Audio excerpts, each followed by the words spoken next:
వాక్యం అనే పాలన అంట బ్రతికినంత కాలం ఏం చేయాలి? చదువుతా ఉండాలన్నమాట. చదువుతా ఉంటే మనం ఆ రీతిగా ఉండాలని ఆశ కలిగి ఆయన్ని ఆశ్రయిస్తాం, ఆయన మనం తృప్తిపరుస్తూ ఉంటాడు. ఇది జరుగుతూనే ఉండాలన్నమాట అంతం వరకు కూడా. యేసుక్రీస్తు వారు అలాగే జయించాడు లోకాన్ని. ఆ వాక్యం తండ్రి మాట లేకుండా జయించలేము. తండ్రి మాట మనం ఈ లోకాన్ని జయించలేము. ఈ లోకాన్ని జయింపజేసేది ఆ విశ్వాసమేనంట.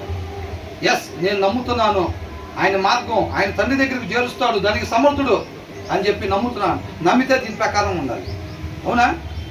నమ్మకానికి ఇదేగా. ఈ క్రియలతో కార్యసిద్ధి కలగాలి ఆ నమ్మకానికి. అట్లా లేకుండా ఉట్టి నమ్మకమే అయితే మాత్రం రేపు తేలిపోయింది. నమ్మనోడు ఉట్టిగానే నమ్మినోడు ఇద్దరు తేలిపోతారు. అసలు నమ్మనోడు కూడా ఎక్కడ ఉంటాడు? నమ్మకంలోనే ఉంటాడు. క్రియలు లేకుండా నమ్మినోళ్ళు కూడా ఎక్కడ ఉంటారు? క్రియలు లేకుండా నమ్మినోళ్ళు కూడా నమ్మకంలోనే ఉంటారు. అర్థమవుతుందండి?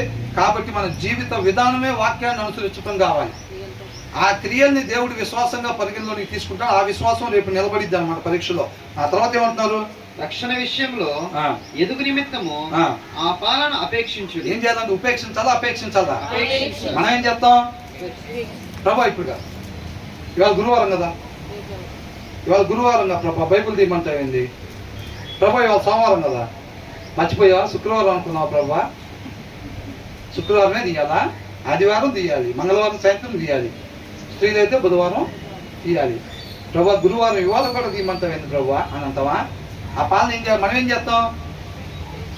పొద్దున్న లేకుండానే ఇవాళ శుక్రవారం కాదుగా, కొంపదీసి ఏంటంట, కొంపదీసి శుక్రవారం కాదుగా, కొంపదీసి ఆదివారం కాదుగా, ఇవాళ సోమవారం గురువారం అయితే బైబిల్ తీసే పని లేదు. మన ఇష్టం ఇంక ఇష్టాన్ని నెరవేర్చకుండా దూసుకుని వెళ్తాం దేశకారులాగా.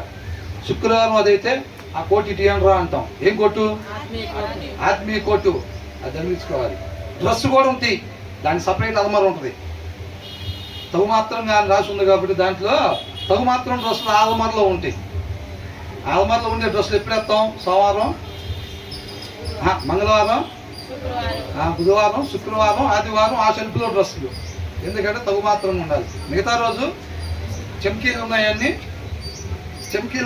ఈ ఆలమరలో ఉంటే అవి సోమవారం, గురువారం. అందుకనే కష్టంగా కాదు వాక్యం చదవటం అంటే. వాక్యం అంటే చాలు, ఎక్కడ లేదు ఇది వస్తున్నాడు. అందుకని ఇక్కడ ఏమంటాడు చివరిలో? ఆ పాలను ఆపేక్షించండి. పిల్లలు చూసారా? మా పిల్లకైతే ఏం లేదు, ఏదైనా పెట్టాలా, చిన్నపిల్లలు పెట్టాలి లేదా, మమ్మీ ఏం చేసేది? నోటి దగ్గర అట్లా